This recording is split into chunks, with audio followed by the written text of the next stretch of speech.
বিশ্ববিদ্যালয়ে বারংবার নারী শিক্ষার্থীদের হেনস্থার মতন ঘটনা ঘটছে এবং আপনারা জানেন সরাসরি এখানে নারীদের হেনস্থা করছে।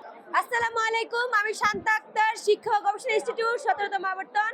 আমি যোগসু নির্বাচনে শিবির সমর্থিত অদম্য যুবক ঐক্য প্যানেলে কার্যনির্বাহী সদস্য পদপ্রার্থী। আমার ব্যালট নং 40 এবং আমার আরেকটি পরিচয় আছে, সেটি হচ্ছে আমি ইনকলাব মঞ্চের জগন্নাথ বিশ্ববিদ্যালয়ের শাখা সদস্য সচিব।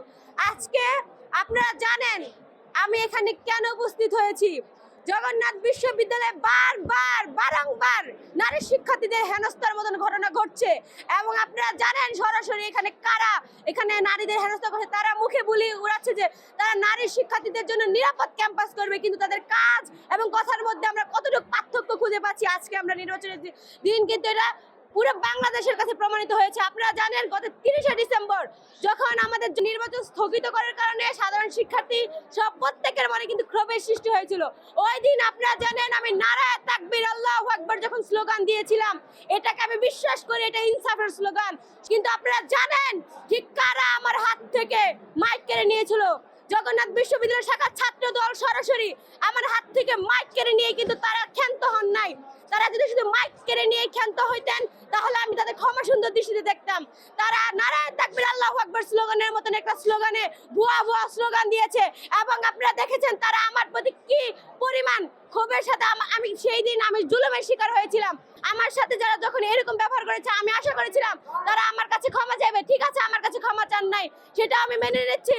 কিন্তু নারায়ে তাকবীর আল্লাহু আকবার স্লোগান দেওয়ার পরে যখন বাংলাদেশে আপামর ধর্মের মুসলিম জনতার মনে আপনারা আঘাত দিয়েছিলেন, আপনারা কেউ অফিসিয়ালি কোনো ক্ষমা চেয়েছেন কিনা?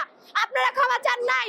এভাবে বারবার ছাড় দেওয়ার কারণে আজকে আপনারা 14 ব্যাচের আইন বিভাগের একজন নারী শিক্ষার্থীকে আপনারা হেনস্থা করলেন এবং হেনস্থা করে শেষে আপনি পুলিশে ধরাই দিয়েছেন।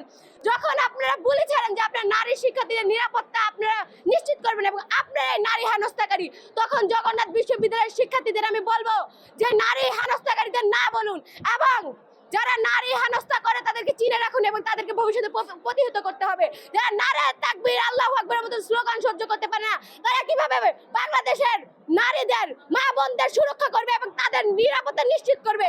আমি জগন্নাথ বিশ্ববিদ্যালয় সহ বাংলাদেশের প্রত্যেকটি জনগণের কাছে এই আকাঙ্ক্ষা রাখি, আপনারা দেখুন কারা নারীদের হেনস্থা করছে। জগন্নাথ বিশ্ববিদ্যালয়ে যোগসুকে কেন্দ্র করে কারা বিশৃঙ্খলা করতেছে। মানে তারা হচ্ছে শামসুল আরিফিন, যিনি কিনা জগন্নাথ বিশ্ববিদ্যালয়ের ছাত্র দলের সদস্য সচিব, উনি এর আগেও নারী শিক্ষার্থীদের হিজাব নিয়ে কটূক্তি করে কিন্তু সমালোচনার শিকার হয়েছিলেন। এই যে বারবার তারা নারী শিক্ষার্থীদের মানে বিভিন্নভাবে হেনস্থা করছে, আমি আশা করি জগন্নাথ বিশ্ববিদ্যালয়ের প্রতিটা শিক্ষার্থী ব্যালটের মাধ্যমে তাদের বিপরীতে জবাব দিবে এবং ভবিষ্যতে যদি ক্ষমা না চায় এই বিষয়ে আমরা ফার্দার স্টেপ নিতে বাধ্য হব। ধন্যবাদ সবাইকে।